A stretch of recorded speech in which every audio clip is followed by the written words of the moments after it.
이준석 달려간다.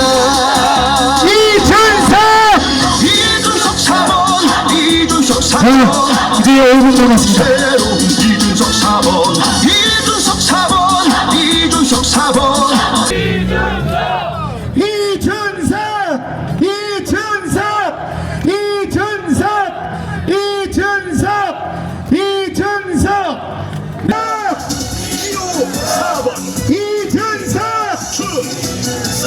기호 4번입니다. 이준석 이준석 4번 이준석 4번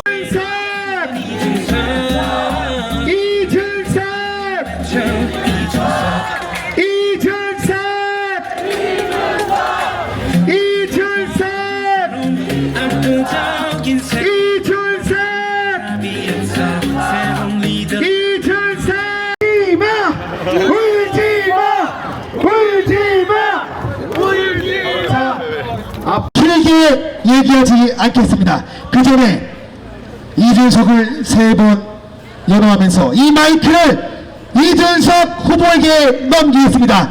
준비됐습니까? 이준석! 이준석! 이준석! 이준석! 이준석! 마이크를 넘기겠습니다.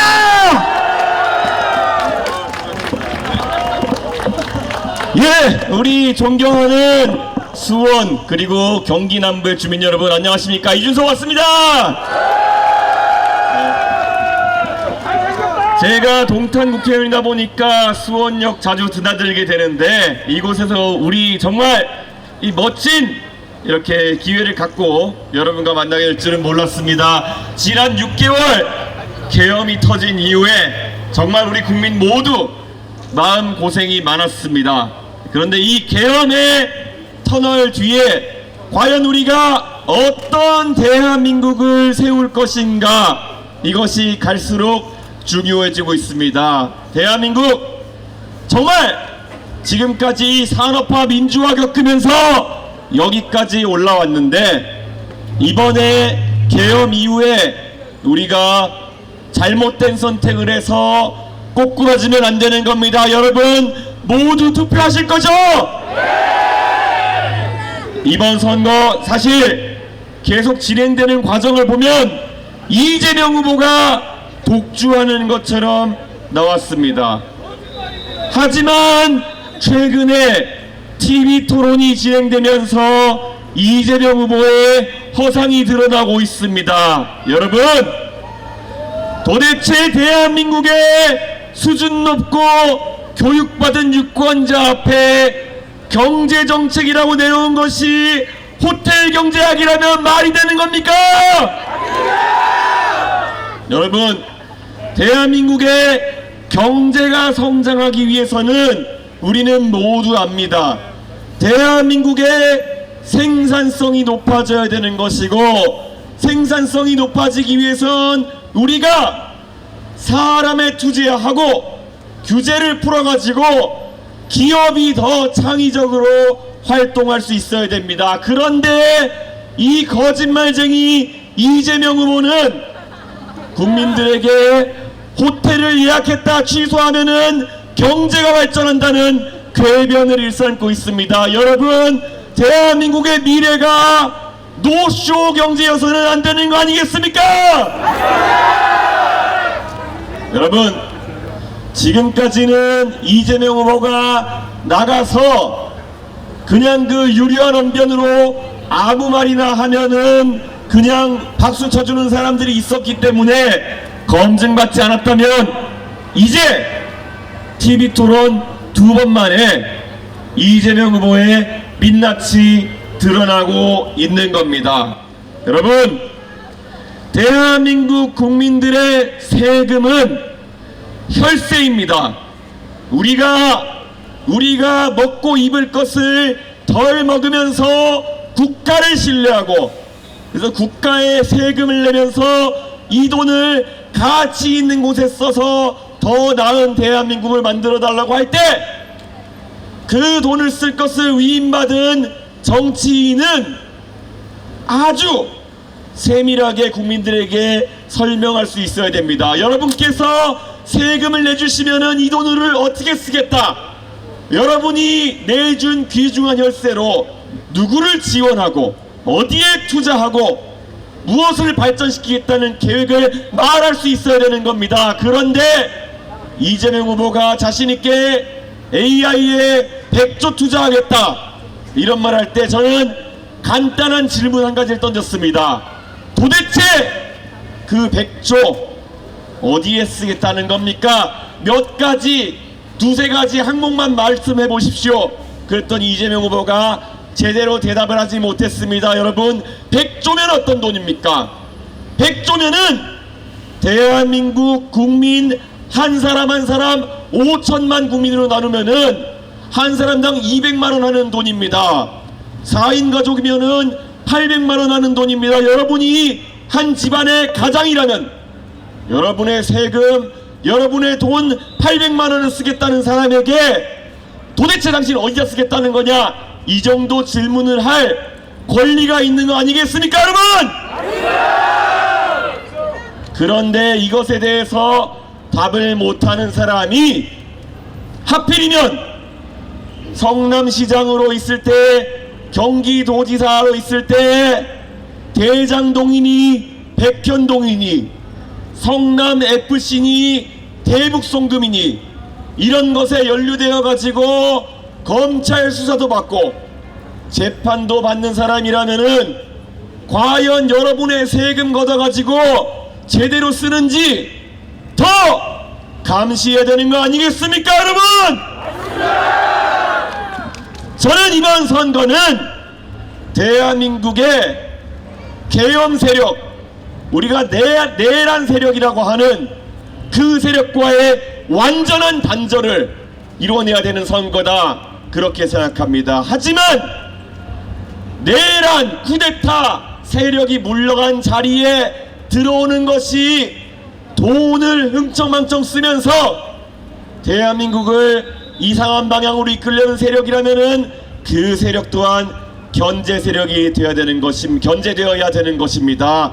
자, 우리 45년 전에 전두환 신군부 때문에 계엄을 겪어봤습니다. 그래서 대한민국 국민들은 반사적으로 계엄은 안 돼 하면서 윤석열 전 대통령을 탄핵시켰습니다. 자, 우리가 30년 전에 겪었던 것이 무엇입니까?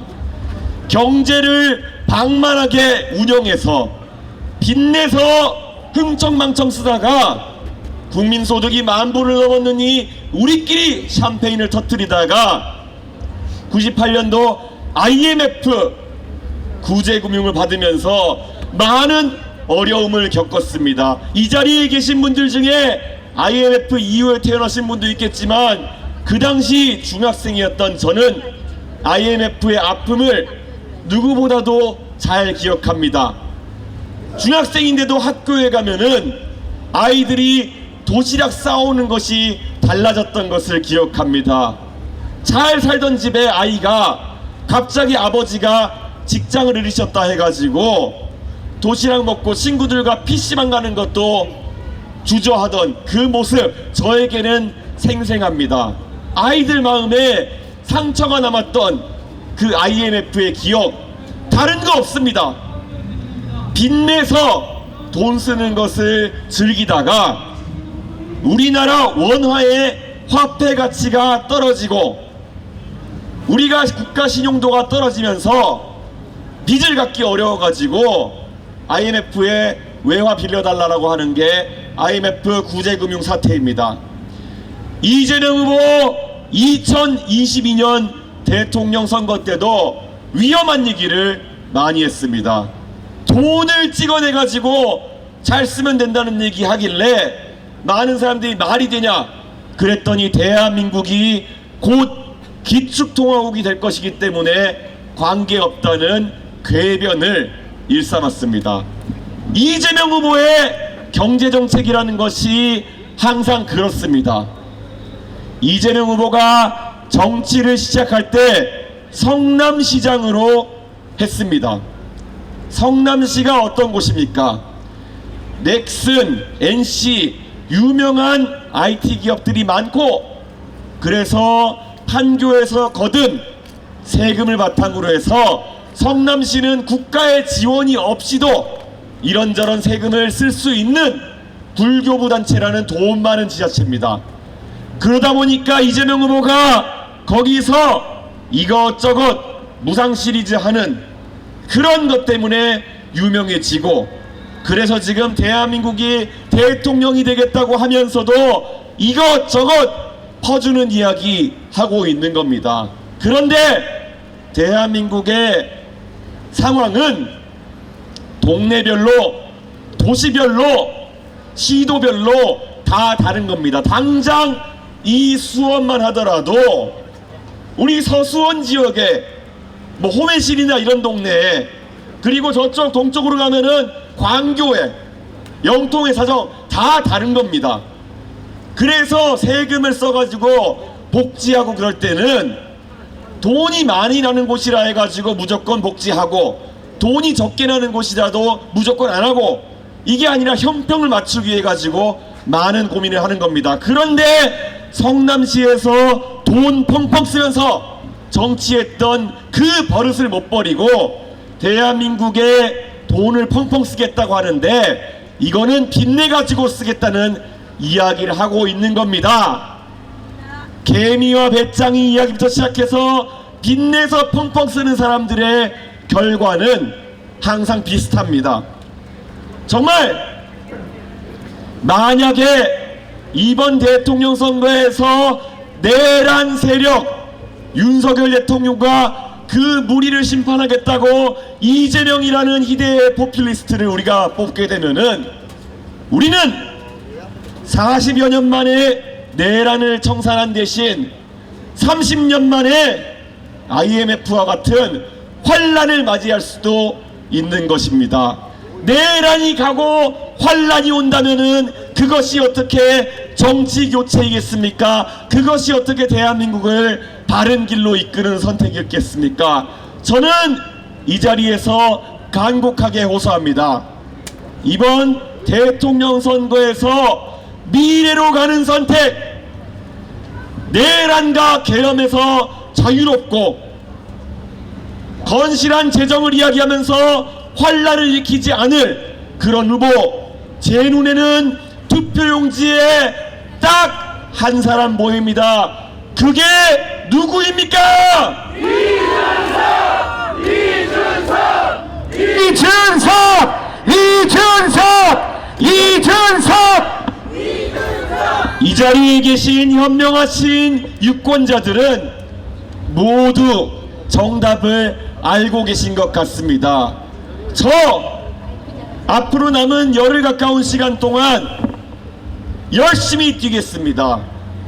목이 터져라 외치겠습니다. 대한민국의 포퓰리스트가 대한민국을 이끄는 날이 오면 저의 미래도, 여러분의 미래도, 우리 다음 세대의 미래도 없습니다. 그것을 막기 위해서 여러분께서 적극적으로 투표하고 적극적으로 주변을 설득해 주셔야 합니다. 여러분, 제가 여러분 신뢰해도 괜찮겠습니까?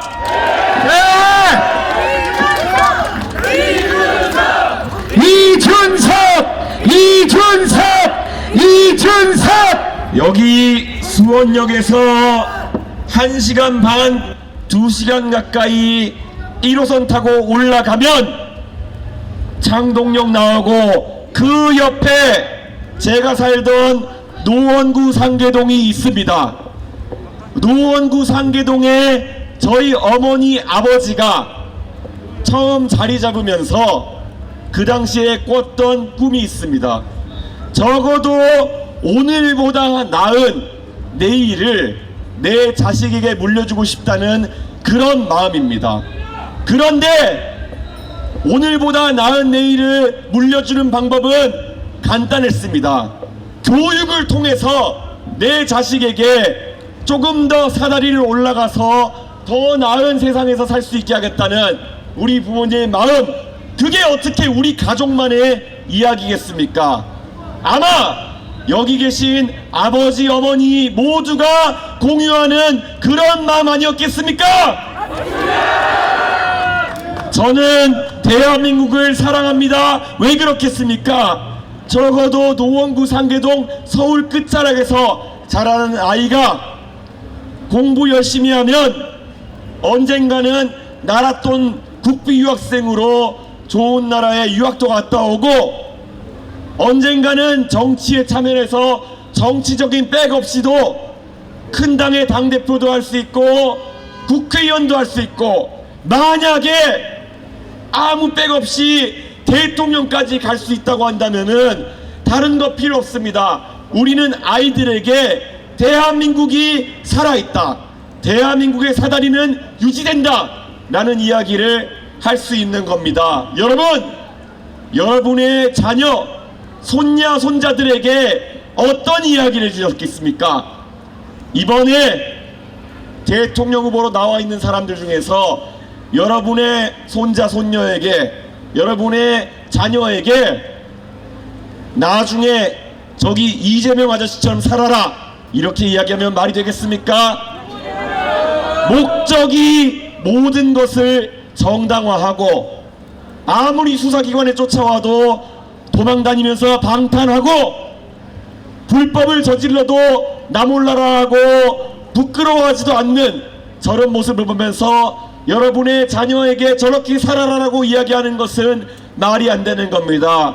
이번에 이준석을 당선시켜서 여러분의 자녀에게, 여러분의 손자 손녀에게 대한민국의 사다리가 지켜진다, 열심히 공부하고 열심히 노력하면 너도 언젠가는 이 유세차에 올라와서 대한민국의 미래를 이야기할 수 있다, 그게 내가 너에게 물려주고 싶은 대한민국이다, 이 말 같이 해야 되지 않겠습니까? 맞습니다.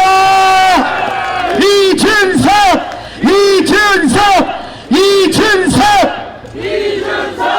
이 많은 사람들이 몰려들어서 꿈을 꾸는 경기 남부, 이곳에서부터 변화가 시작되어야 합니다. 왜 그렇습니까? 이 젊은 사람들이 몰려드는 경기 남부에서 우리가 만들었던 것이 동탄의 기적이었습니다. 적어도 이곳에서 치열한 경쟁을 하더라도 우리 가족에게 더 나은 삶을 만들어주겠다는 진취적인 유권자가 모인 경기 남부에서 다시 한번 기적이 타올라야 하는 것입니다. 이번은 동탄의 기적이 아닐 겁니다. 대한민국의 기적이 되어야 되는 것입니다. 여러분, 대한민국의 기적을 통해서 명명백백히 대한민국은 절대 뒤로 가지 않는다, 대한민국은 어떤 상황에서도 미래로 간다라는 것을 보여주십시오. 제가 여러분의 선택을 받아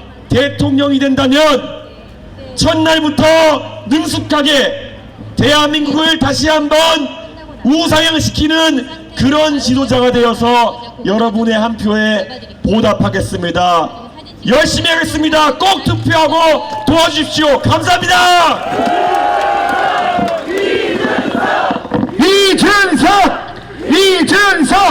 이준석. 자, 이 자리에서 이제 백불이 비있게 있습니다. 잠시만요. 부정 정치인들이 부정 선거를 자유롭지 않은 과거 언행들을 좀 보여주고 있는데, 정치권에서 이제 정치인들이 부정 선거론을 본인들의 유불리에다가 계속 이용하는 이런 행태도 좀 어떻게 보십니까? 저는 윤석열이라는 사람의 가장 큰 문제 중 하나가 음모론을 믿는다라는 것이었습니다. 정확한 정보를 가지고 정확한 판단을 하지 못하는 사람이 대한민국을 이끌 수 없었던 것처럼, 마찬가지로 지금 세탁하려고 하지만 과거의 부정선거론자였던 이재명 후보는 마땅히 지금이라도 국민께 반성하고 사과해야 된다, 이렇게 생각합니다. 심지어 어제 제가 TV토론장에서 이재명 후보에게 부정선거 담론에 대해서 말씀하신 것에 대해서 이야기해달라고 했을 때 거짓말로, 바로 백일화에 드러날 거짓말로 위기를 모면하라고 했습니다. 저는 이재명 후보가 얼마나 국민을 업수히 여기는지 보여주는 상황이었다, 이렇게 생각합니다. 부정선거론자 이재명, 당장 국민께 사과하십시오. 또 질문 주시죠. 네. MBN 조율입니다. 네. 선거가 지금 10일 남았는데 네. 이준석 후보 관련해서는 단일화 이슈로 좀 모든 게 뒤덮인 느낌이어서 좀 아쉬울 것 같은데 이 프레임을 좀 깰 만한 보관이 좀 있으신가요? 저는 반복적으로 단일화에는 참여하지 않겠다 이렇게 얘기하고 있습니다. 제가 말씀드렸던 것처럼 내란 세력과 환란 세력 모두 대한민국의 선택지가 되어서는 안 됩니다. 그렇기 때문에 우리 현명한 국민들께서 내란 환란 세력 모두 거부해 주시길 부탁드리겠습니다. 최근에 뭐 아시아리드 컨퍼런스 가서 스낙 전 총리도 만나셨고 그리고 암참 가셔가지고 뭐 리더십도 만나셨는데 혹시 뭐 공유해 만한 이야기하는 부분이 있으실까요? 실제로 외국의 지도자들 같은 경우에는 젊었을 때 총리도 지내고 젊었을 때 한 국가를 이끄는 것이 일반적입니다. 우리 리시 수낙 총리 같은 경우에도 제가 만나 뵈었을 때 본인의 어쨌든 경험을 저에게 많이 전달해 주었고 무엇보다도 영국 같은 경우에는 데이빗 캐머런이나 아니면 또 토니 블레어 같이 젊은 수상을 많이 배출했던 그런 나라입니다. 그래서 영국의 그런 젊은 지도자의 출연은 토론 문화의 활성화에 있었다 이런 생각을 합니다. 가장 지적으로 왕성한 나이일 30, 40대의 젊은 사람들이 정치의 공간에서 논리로서 그런 정치를 풀어나가는 것이 영국 문화의 장점인데요. 대한민국도 이제는 논리와 이성으로 정치를 풀어나갈 수 있었으면 좋겠다 그런 생각을 합니다. 지금 TV 토론 과정에서 보시는 것처럼 논리와 이성을 통해 이야기하면은 기성세대에서는 갈라치기 혐오니 그들만의 화법으로 이런 논의를 억누르려고 하는 움직임이 있습니다. 저는 이런 환경 속에서는 젊은 세대의 정치가 발달하기 어렵다고 봅니다. 대한민국 국민께서 혐오, 갈라치기 이런 말로 논의를 다 덮어버리려고 하는 사람들에게 강력한 경고의 메시지를 투표로서 보여줬으면 합니다. 이준석 화이팅!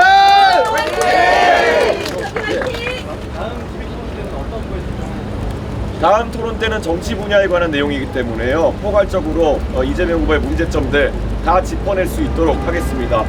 이재명 후보가 사실 좀 합리적인 토론을 했으면 좋겠는데 이분은 제가 봤을 때 윤석열 대통령보다 성격이 더 이상한 것 같습니다.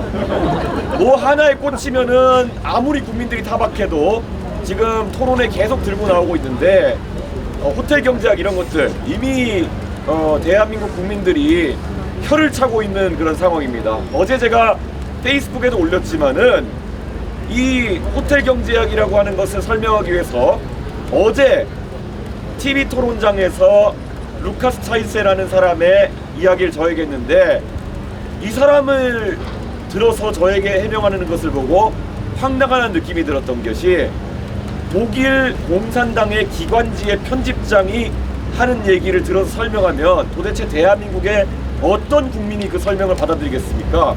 이재명 후보는 어제 도대체 왜 모든 국민들이 보는 앞에서 마르크스 레닌주의를 설파하는 독일 공산당 기관지 편집장의 이야기를 하면서 국민들을 설득하려고 했는지 설명해야 될 것입니다. 도대체 저도 어제 겪고 나서 황당해서 이해가 가지 않습니다. 제가 무슨 뭐 빨갱이 프레임을 짜는 것도 아니고 본인이 알아서 예시를 드는 게 왜 그 모양 그 꼴입니까? 저는 이재명 후보의 이해할 수 없는 그런 초식 저는 국민들께서 비판해 주셔야 된다 생각합니다. 네. 이번 주 지지율 좀 눈빛이 지지율이라는 건 언제나 다다익선입니다. 하지만 이번 주에는 국민들이 선명하게 정답이 안 되는 세력을 지우셔야 된다 이렇게 생각합니다. 그래서 적어도 이번 주에는 가뿐히 15%를 넘겨가지고 20% 가까운 지지율까지 국민 여러분께서 만들어주셔야 된다. 여론조사를 통해서 만들어줄 수 있습니다.